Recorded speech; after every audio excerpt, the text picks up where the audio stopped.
mémoire sans lieu, et il n'y a pas de lieu sans mémoire. Ici, la terre parle.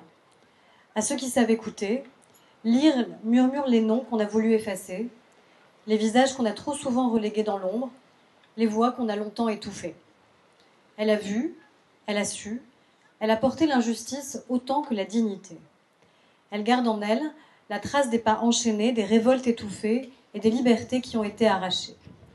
Dénoncer l'esclavage et la colonisation, c'est refuser la facilité du silence. C'est refuser les mythes confortables, les oublis volontaires. C'est affirmer que ce système esclavagiste colonial a été pensé, organisé, théorisé, institutionnalisé pendant plusieurs siècles. Il fut un pilier de l'économie monde atlantique, et ne nous y trompons pas, les échos de cette tragédie résonnent encore aujourd'hui. L'esclavage colonial a laissé des traces dans les imaginaires, dans les représentations, dans les préjugés. Il a servi de matrice à toutes les théories racistes modernes. Il a établi des hiérarchies suprémacistes, illusoires mais bien puissantes, justifiant l'exploitation et la domination. Et ces héritages sont toxiques. Ces récits déformés ou tuent pèsent encore aujourd'hui dans les rapports sociaux, dans les inégalités et dans les discriminations. L'histoire de l'esclavage aux Antilles, c'est aussi une histoire de résistance, de résilience, d'espérance, une histoire de lutte, de combat, de dignité et d'émancipation.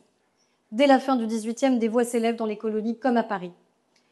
Les voix de ceux qui fuient, ceux qui combattent, ceux qui créent, sur les hauteurs des mornes et dans l'ombre des forêts, les premières sociétés libres du Nouveau Monde. Les communautés marronnes sont les premiers actes d'hommes et de femmes qui refusent d'être brisés plus longtemps par l'asservissement. Et à ces voix meurtries répondent celles de penseurs, de philosophes et d'artistes. C'est dans ce contexte que surgissent des figures qui défient l'ordre établi au péril de leur vie. Pense à Toussaint Louverture, l'esclave affranchi devenu stratège militaire, penseur, homme d'État, incarnant cette irréductible aspiration à la liberté. Et en Guadeloupe, une autre figure se dresse, une femme, Solitude. Femme, résistante, enceinte, elle combat aux côtés de Louis Delgrès pour refuser le retour à l'esclavage. Ces figures disent ce que l'histoire a trop longtemps tu. La liberté ne s'obtient jamais en silence. Il faudra attendre encore un demi-siècle. Tant d'années de lutte, de plaidoyer, d'engagement, de sacrifice pour que l'esclavage soit enfin aboli et cette fois, définitivement. Et ce sera enfin l'œuvre de la Deuxième République, portée par un homme de conviction, Victor Schœlcher, qui sera tour à tour député de Martinique, puis de Guadeloupe. Schœlcher, ce républicain vigoureux, abolitionniste infatigable, convainc le gouvernement provisoire de mettre fin à l'infamie. Et le 27 avril 1848, le décret d'abolition de l'esclavage est signé et progressivement appliqué dans les semaines qui vont suivre. Aujourd'hui, nous rendons solennellement hommage à celles et ceux que l'on voulait sans nom, sans droit, sans visage.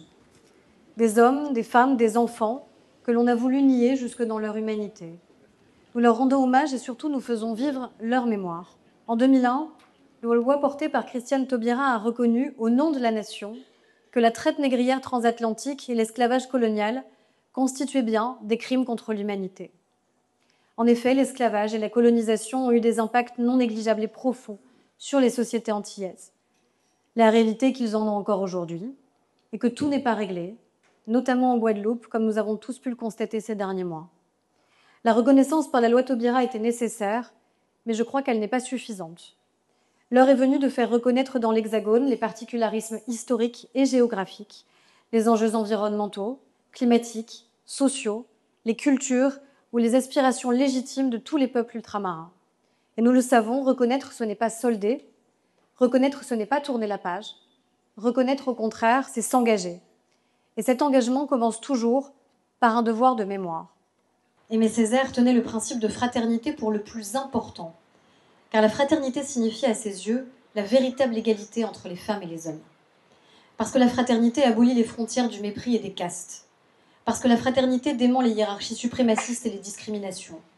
Parce que la fraternité affirme, face à la barbarie, la haine et le rejet de l'autre, la force invincible de notre humanité commune.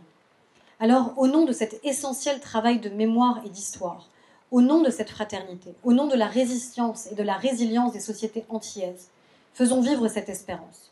Pour que, vous l'avez dit, jamais l'histoire ne recommence, et surtout, pour que toujours l'humanité progresse, pour que vive la République et que vive la France.